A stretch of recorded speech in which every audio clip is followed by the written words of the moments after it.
अस्सलाम वालेकुम जी, क्या हाल है आप सबके। उम्मीद है आप सब खैरियत से होंगे। हम भी माशाल्लाह से खैर खैरियत से हैं। इजी लाइफ आइडिया व्लॉग में मैंने अपनी व्लॉगिंग का स्टार्ट किया है मॉर्निंग से, और आप देख रहे होंगे माशाल्लाह से कितनी सुबह सवेरे मैं पौधों को पानी दे रही हूँ। एक्चुअली मैं सोच रही हूँ कि आजकल मैं स्मार्ट होना शुरू कर दूँ, इसीलिए वॉक मैंने स्टार्ट की हुई है। और जब मैं वॉक कर लेती हूँ फिर उसके बाद पौधों को पानी देना शुरू कर देती हूँ। सुबह सवेरे माशाल्लाह से मैं आजकल छत पर आती हूँ। अगर आप भी स्मार्ट होना चाहते हैं तो मैं आपको इसकी टिप देती हूँ, लेकिन पहले आप मौसम देख लें। ये देखिए जी, अभी सुबह हो रही है और मौसम कितना अच्छा है। ये सुबह का टाइम की जो हवा होती है ना, बहुत ताज़ा होती है। इससे हमारा चेहरा बहुत ज़्यादा शादाब हो जाता है, हमारे चेहरे पर बहुत ज़्यादा ग्लो आती है। और वैसे भी हमारा सारा दिन बहुत अच्छा गुजरता है। तो अगर आप स्मार्ट होना चाहते हैं, मैं आपको उसके लिए बता देती हूँ कि आप नाश्ते से 45 मिनट पहले वॉक किया करें, और रात को खाने से 45 मिनट पहले वॉक लाजमी किया करें। इससे क्या होगा कि हमारा जिस्म बहुत जल्द स्लिम होगा। और आपने इस चीज़ में नागा बिल्कुल नहीं करना है। अगर आप नागा करेंगे तो समझिए आपकी रूटीन डिस्टर्ब होगी है। एक दिन आपने वॉक करने से छुट्टी कर ली तो रेगुलर फिर छुट्टियाँ होना शुरू हो जाएंगी। तो होप कि अगर आप मेरी तरह स्मार्ट होना चाहते हैं तो आप भी मेरे साथ साथ वॉक किया करें। 45 मिनट की सुबह शाम 2 टाइम आपने रेगुलर करनी है। चलें जी, मैं वॉक करके आ गई हूँ नीचे, और साथ में पौधों को भी पानी दे आई हूँ। छत पर भी पानी हल्का हल्का बखेर रही हूँ क्योंकि ठंडी ठंडी हवा थी। और सुबह सवेरे आज मैं नाश्ता बनाने लगी हूँ। सैटरडे का दिन है। आज मैं आपके साथ सैटरडे का व्लॉग शेयर करने लगी हूँ। माशाल्लाह से आज बच्चे भी घर पर हैं। तो बच्चे जब घर पर होते हैं तो अच्छा सा हम ब्रेकफास्ट करते हैं। और आज बच्चे कह रहे थे हमने अंडे खाने हैं, तो मैंने माशाल्लाह से अंडे बना लिए हैं। अपने लिए मैंने फ्राई अंडा बना लिया। और बच्चे जो हैं, कोई कह रहा था मैंने ऑमलेट खाना है, कोई बच्चा कोई फरमाइश कर रहा था, तो मैंने अपने लिए फ्राई अंडा लिया। और तैयब साहब जो है वो आमलेट खाने लगे हैं। तो माशाल्लाह से ब्रेकफास्ट हो गया। इसके बाद मेरी घर की रूटीन शुरू हो गई। सबसे पहले तो मैं बर्तन धो लूँगी, क्योंकि बर्तन जो है फर्स्ट ऐसा काम है, इसको हम इग्नोर बिल्कुल नहीं कर सकते। जैसे ही हमने बर्तन धोना भूल गए या इग्नोर कर दिया कि अभी आकर धो लेंगे, दोपहर को धो लेंगे, तो आपका किचन जो है वो कंट्रोल से बाहर हो गया।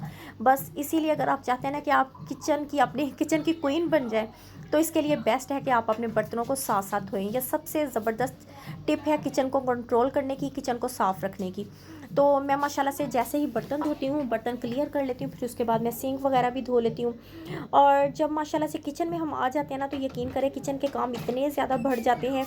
एक काम को हम करते हैं ना, तो फिर एक दूसरा काम हमारे माइंड में आ जाता है। लेकिन मेरा माइंड है कि अगर हम किचन में जब भी जाते हैं, हमारे माइंड में जो जो काम आता है ना, हमें अपना टाइम फिक्स कर लेना चाहिए कि हमने इतना काम किचन का कर लिया है।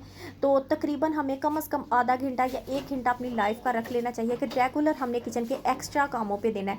क्योंकि अगर आप नोट करेंगे ना, किचन के सिर्फ यही काम नहीं है कि हमने किचन की सफाई कर ली, बर्तन धो लिए और ये सिंक साफ़ कर लिया, ये सिर्फ काम नहीं है। हम अपने किचन के इर्द गिर्द भी देखें, बाज़ दफ़ा जाले लगे होते हैं, बाज़ दफ़ा शेल्फ़ें साफ़ करने वाली होती हैं किचन की, बाज़ दफ़ा अलमारियाँ साफ़ करने वाली होती हैं, बाज़ दफ़ा वो वाले बर्तन होते हैं जिन बर्तनों को हम बिल्कुल भी यूज़ नहीं करते हैं, लेकिन वो किचन में होना भी बहुत बहुत लाजमी है, क्योंकि अक्सर यूज़ में भी आ जाते हैं बर्तन। इसीलिए बाज़ दफ़ा अगर हमारा किचन का कोई एक्स्ट्रा काम ना हो, तो वो वाले काम करना हमारे लिए बहुत ज़्यादा ज़रूरी होता है। तो माशाल्लाह से आज सैटरडे का दिन है, तो मैंने बर्तन धो लिए हैं। उसके बाद मेरी आज फ्रिज में नज़र पड़ गई है, और मैं सोच रही हूँ कि मैं अपनी फ्रिज को ना थोड़ा सा ऑर्गेनाइज़ कर लूँ, फ्रिज को साफ़ कर लूँ, क्योंकि मेरी फ्रिज बहुत ज़्यादा गंदी हुई है। माशाल्लाह से मेरी फ्रिज ना बच्चों वाला घर है, बच्चे भी अंदर फ्रिज को यूज़ करते हैं।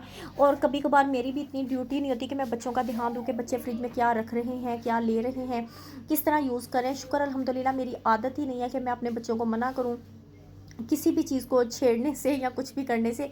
अलबत्ता मैं अपने बच्चों को इतना ज़रूर कहती हूँ कि बेटा फ्रिज में चीज़ें वगैरह ना बखेरना, हर एक चीज़ को यानी सही तरीके से रखना। फिर भी माशाल्लाह से बच्चे छोटे हैं, इसीलिए चीज़ें वगैरह बखेर देते हैं। तो आज सैटरडे है, तो मैंने सोचा कि कल संडे होगा, तो सैटरडे वाले दिन मैंने ज़रूर कोई नहीं तो कोई हैवी काम करना होता है। मतलब घर का कोई नहीं तो कोई मुश्किल जो काम होता है ना, उसे मैंने हर हाल में क्लियर करना होता है। तो आज मेरी नज़र पड़ गई फ्रिज में, इसे मैं साफ़ करी हूँ। सबसे पहले तो मैंने इसमें ना जितने भी वो खाने वगैरह की चीज़ें पड़ी थी वो सारी निकाल दी। और ये देखें जालियाँ वगैरह जो है ना, इन पर दूध बलाई वगैरह ऐसे कोई भी चीज़ होती है ना, हल्की फुल्की ना इन पर ना चीज़ें गिरती रहती हैं। तो आज मैं ये साफ़ करने लगी, साथ में फ्रिज की साइड्स वगैरह साफ़ करूँगी। और ये डिब्बे वगैरह मैंने निकाल लिए। डिब्बों में ना प्लास्टिक कवर्स वगैरह जो जो चीज़ें होती हैं ना वो यूज़ हो जाती हैं, लेकिन एक्स्ट्रा जो चीज़ें होती हैं ना वो पड़ी रह जाती हैं। मतलब जैसे शापर जो होता है ना प्लास्टिक कवर, उसमें से जो चीज़ होती है वो निकाल लेते हैं बच्चे, जैसे फल फ्रूट वगैरह कुछ आया है या कुछ इन्होंने रखा है वो चीज़ निकाल लेते हैं, लेकिन प्लास्टिक कवर उधर ही पड़े रहने देते हैं। तो मैंने फिर उन डिब्बों को निकाल लिया, उन्हें भी साफ़ किया, और साथ में मैं फ्रिज की सारी साइड्स जो हैं उन्हें साफ़ कर रही हूँ। सिंपली पहले मैंने जो बर्तन धोने वाला लिक्विड होता है वो कपड़े पर लगाकर पूरी फ्रिज के अंदर लगा दिया। फिर उसके बाद मैंने कपड़े को वॉश करके 2-3 बार फ्रिज में ना इस तरह से लगा दिया, ताकि फ्रिज के अंदर जितनी डस्ट थी वो, यानी जो भी था अंदर चीज़ें वगैरह लगी हुई थी ना, खाने वगैरह की चीज़ें जो चिपकी थी, जो भी था वो सब कुछ मैंने इस तरह से साफ़ कर लिया। फिर इसके बाद मैंने फ्रिज को ना एक खुश्क कपड़े के साथ फ्रिज को साफ़ करूँगी, उसी से मेरी फ्रिज जो है मेंटेन होगी। और आप देख कर भी आपको लग रहा होगा मेरी फ्रिज कोई इतनी ख़ास गंदी नहीं है, क्योंकि मैं रेगुलर या कुछ भी मुझे लगे ना फ्रिज गंदी हो रही है, मैं फ़ौरन से साफ़ कर देती हूँ, मैं इसे डिले नहीं करती हूँ। क्योंकि मेरी कोशिश होती है कि फ्रिज में कोई देचकियाँ वगैरह भी ना मैं रखूँ। पहले मेरी आदत होती थी, मुझे इतना नॉलेज नहीं होता था, जब मैं देचकियाँ वगैरह भी रख देती थी, लेकिन अब मेरी कोशिश होती है हर एक चीज़ के लिए ना मैं प्लास्टिक के बर्तन या इस तरह से कोई उनके ऐसी चीज़ें इसमें बर्तन वगैरह ऐसे सेट करूँ जो ज़्यादा जगह ना घेरते हों। ये देखिए जी, मैंने फ्रिज की जालियाँ वगैरह भी साफ़ कर ली हैं। पहले मैंने लिक्विड के साथ साबुन लगा के जालियों को धोया, फिर खुश्क कपड़े के साथ मैंने ना जालियों को साफ़ कर दिया। और अब जो खाने वगैरह मैंने निकाले थे वो क्विकली मैं फ्रिज में रख रही हूँ, क्योंकि अगर मैं इन्हें ज़्यादा देर के लिए डिले कर दूँगी ना ये खानों को, तो ये खाने कहीं ख़राब ना हो जाए, इसीलिए मैं तेज़ी से ना फ्रिज के अंदर रख रही हूँ। और आप देख रहे होंगे मेरे सारे जो खाने वाली चीज़ें ना मैंने इस तरह से डिब्बों में रखी हैं। डायरेक्ट बर्तन बिल्कुल नहीं यूज़ करती, क्योंकि वो एक तो फ्रिज को मज़ीद गंदा करते हैं, दूसरा जगह बहुत ज़्यादा घेरते हैं। तो बस इसी तरह माशाल्लाह से मेरी आज का दिन, सैटरडे के दिन, ये फ्रिज भी साफ़ हो गई। और ये मेरा एक बहुत ज़्यादा हैवी वर्क था जो कि मैंने क्लियर कर लिया। ये देखिए माशाल्लाह से मेरी फ्रिज कैसे शानदार और टनाटन हो गई है, बिल्कुल नीट हो गई है माशाल्लाह से। ये देखिए जी, शाइनें निकल रही हैं अंदर से। और इसके बाद मैंने आज आपके साथ ये शेयर करना था, कल परसों मैं शॉपिंग करके आई थी, तो मैंने मोबाइल स्टैंड ख़रीदा था। मैं सोच रही थी कि मैं अपने फ्रेंड्स के साथ शेयर कर दूँ कि ये मोबाइल स्टैंड कैसा है। तो ये देखिए जी, मैं आपको इसका खोल कर दिखाती हूँ कैसा है। एक्चुअली इस टाइम मेरे बच्चे जो हैं वो ट्यूशन गए हुए हैं, मेरी बेटी और मैं बस घर पे थे, इसीलिए मैंने सोचा ज़रा सुकून से स्टैंड को खोल कर देखते हैं कैसा है। ये देखिए जी, इसकी लेंथ आपको अंदाज़ा हो रहा होगा कितनी बड़ी है। ये एक्चुअली मैंने फुल साइज़ का, मैं आपको बता रही थी ना, मैंने स्टैंड लिया। ये देखिए माशाल्लाह से कितना ज़बरदस्त है, छोटा भी साइज़ हो जाता है, बड़ा भी साइज़ हो जाता है, यानी आप जिस साइज़ का करना चाहते हैं ये वो वाले साइज़ का स्टैंड हो जाता है। और मुझे बहुत ज़्यादा पसंद आया ये वाला स्टैंड। ये देखें जी, ये सेंटर में उसके उन्होंने लगाया हुआ है, बड़ा कर लिया, मज़ीद मैंने ऊंचा कर दिया, फुल यानी इसका साइज़ कर दिया। ये देखें, आप मुझे कमेंट्स में ज़रूर बताइएगा कि जो लोग भी ये स्टैंड यूज़ करते हैं उनका भी क्या इसी तरह का है, और आपको मेरा ये वाला स्टैंड जो है कैसा लगा। ये देखिए, इसकी लेंथ आपको देखकर लग रहा होगा बहुत ऊपर तक जाती है। ये देखिए जी, इसका जो ऊपर वाला हिस्सा है ना, वो वाला उन्होंने मुझे कहा था कि आप इस तरह से ना, ये यानी अलहदा से मेरे पास जो पहले का स्टैंड पड़ा था ना, मोबाइल स्टैंड, यानी वीडियो बनाने के लिए, तो वो मैंने इसका उतार कर लगाया। ये देखिए, मुझे अभी सेट इतना करना तो नहीं खैर आ रहा है। ये देखिए जी, मैंने इस पर सेट कर दिया और ये मोबाइल सेट कर दिया। ये देखें जी, मुझे तो बहुत ज़बरदस्त लगा। मैंने आई थिंक इसका वो इस तरह से इसे छोटे साइज़ में करके अब मैं चेक कर रही हूँ। तो इसके बाद जनाब मैं खाने की तरफ आती हूँ। आज मैंने खाने में ना, दोपहर का टाइम है, मॉर्निंग टाइम में तो मैंने बर्तन वगैरह धो लिए, सफाइयाँ वगैरह कर ली, फ्रिज साफ़ आज हो गई है। इसके बाद मैं स्टैंड आपको दिखा दिया। अब इसके बाद जनाब मेरे सारे काम ख़त्म हो गए, मैं जल्दी से खाना बनाती हूँ। खाने में आलू बनाने लगी। इसमें मैंने बहुत ही ईजी तरीके से आलू बनाऊँगी। इसमें मैंने ज़ीरा डाला है, अजवाइन डाली है, साथ में साबुत सूखा धनिया डाला है। बस इतनी 3 चीज़ें मैंने डाली हैं और इसे ऑयल में कड़कड़ा लेना है। यकीन कीजिएगा, इतने मज़ेदार ये आलूओं की भुजिया बनी।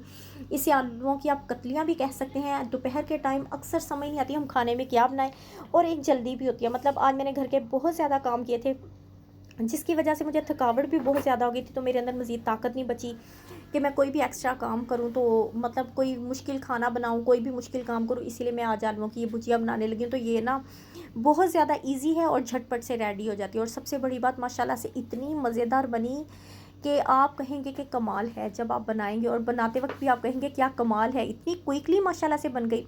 तो आलूओं को ना आपने इस तरह से गोल गोल कतलियों वाली शक्ल में लाजमी काटना है। अगर आपको ये स्टाइल पसंद नहीं है तो आप किसी और लुक में ले लीजिएगा। अलबत्ता कतलियों से ये वह बारीक बारीक सी कतलियाँ थी, तो झटपट से ना वो गल गई, मतलब आलू जल्दी से पक गए। अब मैंने 1 टीस्पून चिली फ्लेक्स का लिया, 1 टीस्पून नमक का लिया है, 1 टीस्पून पिसे सूखे धनिया का लिया है, साथ में 1 टेबल स्पून भर कर मैंने पिसी सुर्ख मिर्च का लिया है। इन सारी चीज़ों को हमने इसमें डाल देना है और बस बहुत ही इजीली माशाल्लाह से खाना बन जाता है। अक्सर ऐसा होता है मुझे खाने में समझ ही नहीं लगती मैं क्या बनाऊँ। मैं इसी तरह ना कोशिश करती हूँ, वरना दालें वगैरह जो होती हैं ना, वो भी मुझे बाज़ दालें मैंने चूज़ की हुई हैं जो कि बहुत जल्दी मैं पका लेती हूँ। जैसे साबुत माश मुझे बहुत जल्द लगता है कि मैं पका लूँगी। इसके अलावा मूंग और मसूर की दाल मुझे लगता है मैं बहुत जल्द बना लूँगी। और ये आलूओं की कतलियाँ भी वाहिद ऐसी चीज़ है जो कि मुझे ऐसे लगता है बहुत ही क्विकली बन जाते हैं। ये देखिए जी, मैंने इसमें सारे मसाले डाल दिए, इसे खूब अच्छे से भून लिया, लेकिन अभी मैंने इसमें पानी नहीं डाला था जस्ट आलूओं का ही पानी था। इसे मैंने अच्छी तरह मसाले को भून लिया। अब मैंने जस्ट इसमें एक छोटा कप जो पानी का होता है ना वो डाला है। इसे खूब अच्छे से मिक्स करूँगी और इसके ऊपर ढक्कन दे दूँगी। ये देखिए जी, सारे को मैंने मिक्स कर दिया। 5 से 10 मिनट का मैंने ढक्कन देना है, लेकिन हल्की आग नीचे से करनी है। लेकिन मैंने थोड़ी-थोड़ी देर के बाद इसे चेक ज़रूर करना है कि कहीं ऐसा ना हो कि मेरे आलू वगैरह नीचे लग जाए। तो जितनी देर में आलू पक रहे थे उतनी देर में मैंने जल्दी से रोटियाँ बनानी। बस इसी तरह मेरी रूटीन जो है, बहुत ही बिज़ी रूटीन आज की सैटरडे की गुज़री है।